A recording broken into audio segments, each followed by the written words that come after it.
భీమవరం అనే పేరుకి భీముడి బహుమతి అని అర్థం.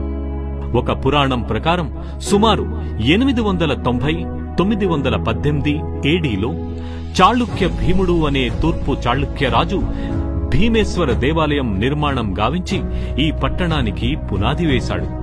దీనిని మొదట భీమపురం అని పిలిచేవారు.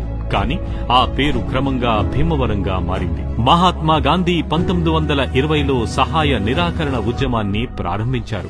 ఇది భీమవరంలో జాతీయవాదాన్ని పెంచింది. అంతేకాకుండా ఈ చిన్న పట్టణంలోని ప్రజలు బ్రిటిష్ ప్రభుత్వానికి పన్నులు చెల్లించడం మానేశారు.